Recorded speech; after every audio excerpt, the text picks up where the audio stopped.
First information report বা FIR as well as zero FIR এই সংক্রান্ত বিষয়ে স্টুডেন্টসদের মনে, অবশ্যই আমি শুধু ক্যালকাটা ইউনিভার্সিটি স্টুডেন্টসদের কথা বলছি না, তার পাশাপাশি অল ইন্ডিয়া বেস্ট স্টুডেন্টস যারা ল নিয়ে পড়াশোনা করছে, যারা ল নিয়ে সদ্য পাস আউট করেছে বা যারা আগামী দিনে ল পড়ার ইচ্ছা পোষণ করছে বা যারা যেতে আসতে রাস্তায় হয়তো ভিকটিম হচ্ছে, কোনো না কোনো অফেন্সের শিকার হচ্ছে, কোনো না কোনো রং ডুইং এর শিকার হচ্ছে, তো সেই সমস্ত ব্যক্তিদের মনে একটা প্রশ্ন কাজ করে, সাধারণ মানুষের মনে একটা প্রশ্ন কাজ করে যে কি কি প্রশ্ন কাজ করে, এফআইআর বলতে কি বোঝায় বা জিরো এফআইআর জিনিসটা কি, কেন আমাকে এফআইআর ফাইল করার প্রয়োজন রয়েছে বা কেন জিরো এফআইআর কে বর্তমানে অ্যামেন্ডেড যে অ্যাক্ট এসছে বিএনএসএস তার অন্তর্ভুক্ত করা হয়েছে জিরো এফআইআর কে।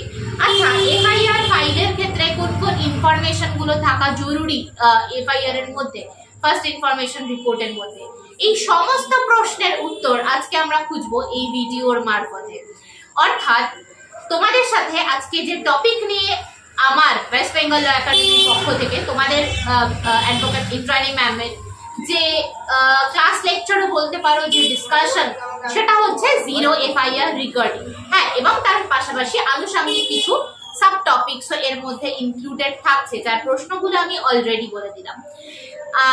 এবং কোনো পার্টিকুলার সেকশন বা কোনো পার্টিকুলার অ্যাক্ট বা কোনো পার্টিকুলার ওই ওয়ার্ড বাই ওয়ার্ড বাংলায় অনুবাদ করছি এরকমটা নয়। ইন জেনারেল সাধারণ মানুষের মনে, লয়ের স্টুডেন্টসদের মনে যে যে ডাউটস গুলো অ্যারাইজ করে থাকে এফআইআর বা জিরো এফআইআর রিকর্ডিং বা যে যে কোয়েরি গুলো থাকে স্টুডেন্টসদের মধ্যে, সেই সমস্ত কোয়েরি আজকের এই ভিডিওর মাধ্যমে সলভ করতে চলেছি আমি, তোমাদের অ্যাডভোকেট ইন্দ্রাণী ম্যাম, এবং ওয়েস্ট বেঙ্গল ল একাডেমির ইউটিউব চ্যানেল এবং ওয়েস্ট বেঙ্গল ল একাডেমির ফেসবুক গ্রুপের মাধ্যমে। তো প্রথমেই আমরা চলে আসি ফার্স্ট ইনফরমেশন রিপোর্ট বলতে কি বোঝায়, কি জিনিস। যখন কোনো কগনিজেবল অফেন্স অ্যারাইজ করে, কগনিজেবল অফেন্স মানে হচ্ছে নন বেলেবল অফেন্স, অর্থাৎ কোনো গ্রেভিয়াস টাইপসের কোনো অফেন্স, সাংঘাতিক কোনো না কোনো ক্রাইম, আমি অনেকগুলো ওয়ার্ড এখানে ইউজ করলাম, যখন সাংঘাতিক কোনো না কোনো ক্রাইম যখন অ্যারাইজ করে বা ঘটে থাকে, তো সেই সংক্রান্ত বিষয় সবার আগে ভিকটিম, যার উপর অফেন্সটা ঘটলো, তো সে সবার আগে কার কাছে ইনফরমেশনটা দেয়, সেটা হচ্ছে তার ফ্যামিলি মেম্বার। কিন্তু একটা জিনিস ভাবো, এই ফ্যামিলি মেম্বারটা তো তাকে আর জাস্টিস দিতে পারে না, তাকে তার যা যা প্রবলেম হচ্ছে সেই প্রবলেমগুলোর বড় জোর সলিউশন করতে পারে, কিন্তু সেই ভিকটিমকে তো জাস্টিস প্রোভাইড করতে পারে না। তার মানে জাস্টিস প্রোভাইড করার কাজ কার? অ্যাডমিনিস্ট্রেশনের। তাহলে এই যখন কোনো কগনিজেবল অফেন্স বা নন বেলেবল অফেন্স ঘটলো, তখন ভিকটিম বা ভিকটিমের ফ্যামিলি মেম্বার সবার প্রথম যে administrative personnel, that means police অফিসারের কাছে যাচ্ছে এবং তার সাথে ঘটা অপরাধের বিবরণ দিচ্ছে যে আমি আমার সাথে এই এই ঘটনাগুলো ঘটেছে, I am explaining all this things to you. তো যখন এই ঘটনাগুলোর এক্সপ্লেনেশন দেওয়া হচ্ছে জাস্টিস পাওয়ার জন্য, রেমেডি পাওয়ার জন্য এবং যে অপরাধ করেছে তাকে পানিশমেন্ট দেওয়ার জন্য, তখন আমরা সেইটাকে বলে থাকবো হচ্ছে first information report, in short FIR. এবার আমরা চলে আসি এই এফআইআর কে কে ফাইল করতে পারে। নর্মাল নিয়ম অনুযায়ী, যেটা সিআরপিসি তে ছিল যে নর্মাল নিয়ম অনুযায়ী যিনি ভিকটিম, তো সেই ভিকটিম এফআইআর লজ করতে পারে, অর্থাৎ আমার জিনিস চুরি গেছে, আমি পুলিশের কাছে গিয়ে এফআইআর লজ করতে পারি। কিন্তু বিএনএসএস এর মধ্যে দিয়ে একটু এক্সপ্লেইন করা হয়েছে, ইন্টারপ্রেট করা হয়েছে সেকশনটাকে, যেখানে বলা হচ্ছে যে শুধুমাত্র ভিকটিমই যে এফআইআর লজ করতে পারে, নট নেসেসারি দ্যাট, ভিকটিমের ফ্যামিলি মেম্বার্স তারা এফআইআর লজ করতে পারে, as well as police officer নিজেও যদি কোনো অফেন্সের উইটনেস হয়ে থাকে, যে কোনো ব্যক্তির সাথে কোনো অফেন্স হয়েছে, পুলিশ অফিসার নিজে যেখানে উইটনেস সেখানে, তো সেখানে কিন্তু পুলিশ অফিসার নিজেও এফআইআর লজ করতে পারে। এরকম একটা কেস আমি তোমাদের সাথে আজকে শেয়ার করছি। কেসটা হচ্ছে state of Punjab versus Gurmeet Singh, 2009 কেসটা হয়েছে এবং সুপ্রিম কোর্ট এখানে বলছেন যে police can register the FIR based on the information from sources অর্থাৎ যদি পুলিশ অফিসার অন্য কারোর মাধ্যমে কোনো একটা রিলায়েবল সোর্স থেকে কোনো ইনফরমেশন পেয়ে থাকে যে হ্যাঁ এখানে কোনো কগনিজেবল অফেন্স ঘটেছে, তখন পুলিশ অফিসার নিজেও কিন্তু এফআইআর লজ করতে পারে, অর্থাৎ সুও মোটো কাজ করতে পারে। দ্যাট মিনস নিজে নিজে এফআইআর এর মানে প্রসেসটাকে এগোতে পারে এফআইআর লজ করার মাধ্যমে। তো এইটাকে আমরা বলে থাকবো হচ্ছে মানে এই ব্যক্তিরা এফআইআর লজ করতে পারে। This is the second one question, this is the second question. এবার আমরা চলে আসি এফআইআর কেন প্রয়োজন, what is the necessity of filing FIR. দেখো তুমি এফআইআর ফাইল যদি না করো বা লজ যদি না করো পুলিশের কাছে, তাহলে কি হবে, পুলিশ মানে তুমি জাস্টিস পাবে না। কেন? কারণ তুমি যতক্ষণ না পর্যন্ত নক করছো অ্যাডমিনিস্ট্রেশনকে, ততক্ষণ পর্যন্ত কেউ কি করে জানবে যে তোমার সাথে কোনো অফেন্স হয়েছে। তার মানে তোমার স্পিডি জাস্টিস প্রোভাইড করার জন্য, এফিশিয়েন্ট ওয়েতে তোমার সাথে যে ঘটনাগুলো ঘটেছে সেই সংক্রান্ত বিষয়ে প্রপার ইনভেস্টিগেশন চালানোর জন্য কিন্তু এফআইআর লজ করা খুব বেশি পরিমাণে দরকার, যাতে তোমার সাথে হওয়া অপরাধের সঠিক বিচার করা যায়। আর সেই বিচার করার জন্য কিন্তু পুলিশকে ইনভেস্টিগেশনে নামতে হবে, ইনভেস্টিগেশন রিপোর্ট ম্যাজিস্ট্রেটের কাছে সাবমিট করতে হবে, তারপরে ট্রায়াল চলবে, তারপরে যদি ম্যাজিস্ট্রেট দেখেন যে হ্যাঁ সাফিসিয়েন্ট এভিডেন্সেস রয়েছে, তাহলে ম্যাজিস্ট্রেট কি করতে পারে, অ্যাকিউজ পারসনকে দোষী সাব্যস্ত করতে পারে। ঠিক আছে, তো এটা হচ্ছে this is the reason for filing of FIR হলো। আচ্ছা, এবার আমরা কিছু কিছু ছোট ছোট কোয়েশ্চেন্সে চলে আসি। ধরো তুমি পুলিশ অফিসারের কাছে গেলে, তোমার সাথে কোনো একটা অন্যায় ঘটেছে, বা তোমার কোনো ফ্যামিলি মেম্বার্স গেলেন বা কোনো বন্ধু গেলেন পুলিশ অফিসারের কাছে এফআইআর লজ করার জন্য, কিন্তু দেখা যাচ্ছে যে পুলিশ অফিসার তোমার এফআইআর নিচ্ছে না, যে কোনো কারণেই হোক, নেগলিজেন্ট অ্যাক্টিভিটির জন্য হোক, বা পুলিশ তোমার এফআইআর নিচ্ছে না, তখন তোমার কাছে কি অপশন রয়েছে? What is the option to you? তুমি কি করতে পারো, সুপারিনটেন্ডেন্ট অফ পুলিশের কাছে ইনফরমেশন পাঠাতে পারো তোমার সাথে হওয়া ঘটনাগুলোর জন্য।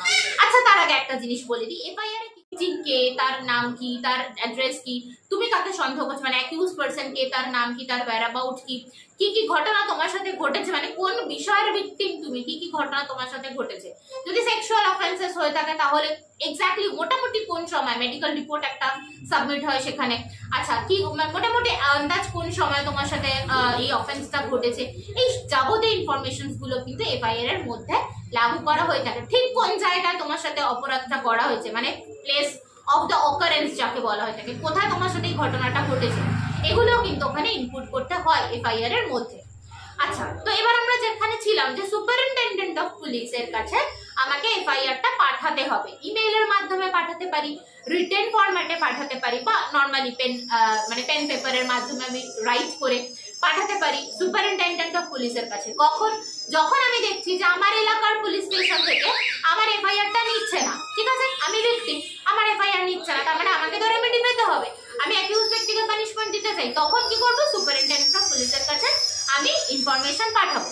তখন সুপারিনটেন্ডেন্ট অফ পুলিশ কি করবে, তো সুপারিনটেন্ডেন্ট অফ পুলিশ তার যদি দেখেন যে হ্যাঁ ম্যাটারটার মধ্যে কোনো গ্রেভিয়াসনেস রয়েছে, সত্যি একটা ইম্পর্টেন্ট ম্যাটার, সত্যি প্রাইমা ফেসি কেস রয়েছে, প্রাইমা ফেসি কেস মানে দেখেই বুঝে যাও যে হ্যাঁ এরকম একটা সত্যি ঘটনা ঘটে থাকলেও থাকতে পারে, তখন সুপারিনটেন্ডেন্ট অফ পুলিশ তার লোয়ার র্যাঙ্কের অফিসারকে ডিরেকশন দেবে, ইনস্ট্রাকশন দেবে কি, যে ইনভেস্টিগেশন করো, এই অফেন্স রিগার্ডিং ইনভেস্টিগেশন তোমাকে করতে হবে।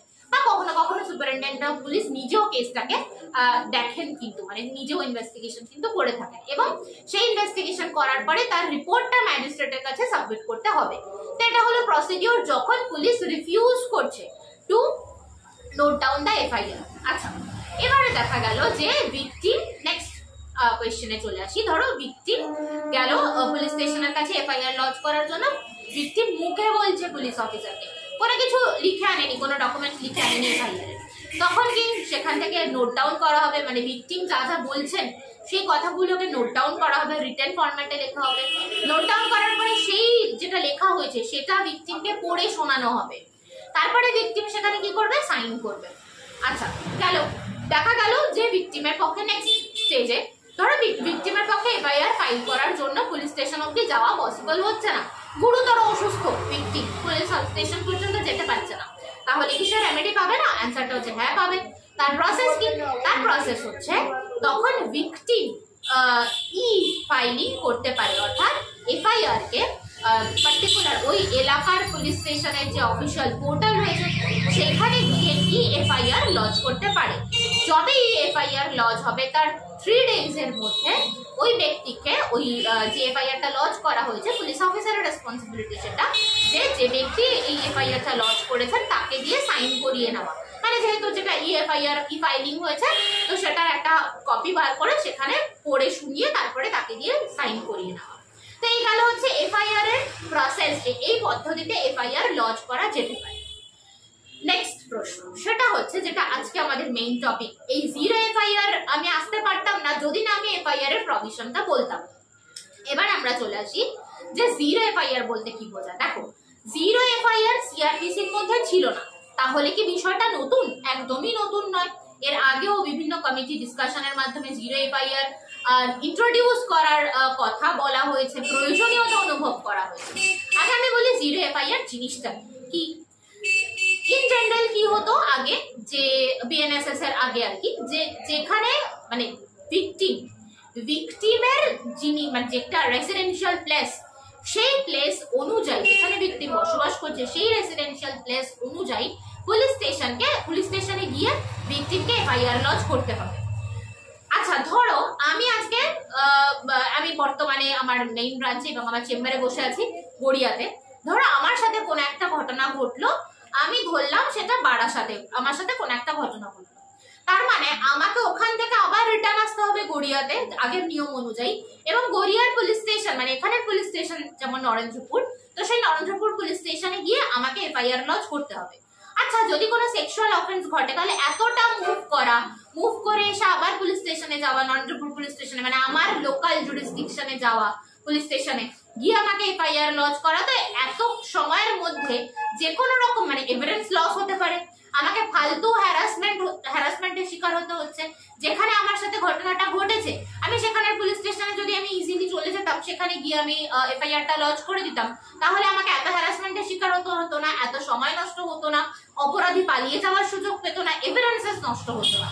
দেখো, এর সাথে সাথে আমি কিন্তু কারণগুলো বলে দিলাম যে কেন জিরো এফআইআর ফাইল করা প্রয়োজন। তাহলে এই জিরো এফআইআর মানে তাহলে আমাকে যেখানে ঘটনাটা ঘটছে, যদি আমার কাছে এই সুযোগ থাকতো যে হ্যাঁ তোমার সাথে এই জায়গায় যে জায়গায় তোমার সাথে কোনো রকমের কোনো ঘটনা ঘটবে, দুর্ঘটনা ঘটবে, তুমি সেইখানের পুলিশ স্টেশনে চলে যেতে পারো, সেইখানে লোকাল পুলিশ স্টেশনে গিয়ে তুমি এফআইআর লজ করতে পারো। ঠিক এই প্রভিশনটাকেই নিয়ে আসা হয়েছে জিরো এফআইআর এর মধ্যে।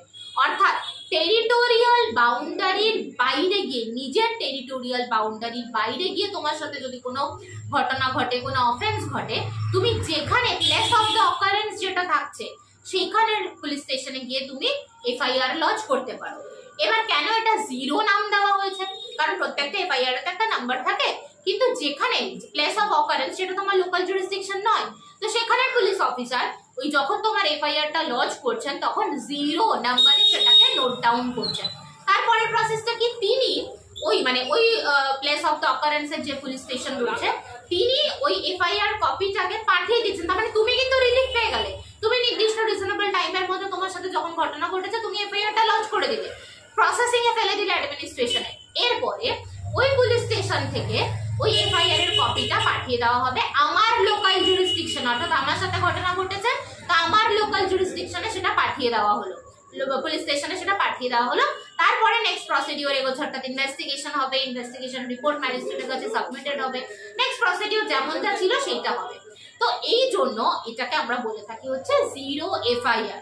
কেন, আমাদের নেক্সট প্রশ্ন যেটা সেটা হচ্ছে কেন এই জিরো এফআইআর এর প্রয়োজন কেন হলো? তার কারণ হচ্ছে যাতে এভিডেন্স মানে সময়ের সাথে সাথে আমরা কি জানি এভিডেন্স তো নষ্ট হতে থাকে, যাতে এভিডেন্সেস নষ্ট না হয়, যাতে ভিকটিম প্রাইমারি লেভেলে তাকে হ্যারাসমেন্টের শিকার না হতে হয়, এই থানা থেকে ওই থানা, ওই থানা থেকে ওই থানা খালি ঘুরেই যাও, যাতে এই রকমের হ্যারাসমেন্টের শিকার না হতে হয়।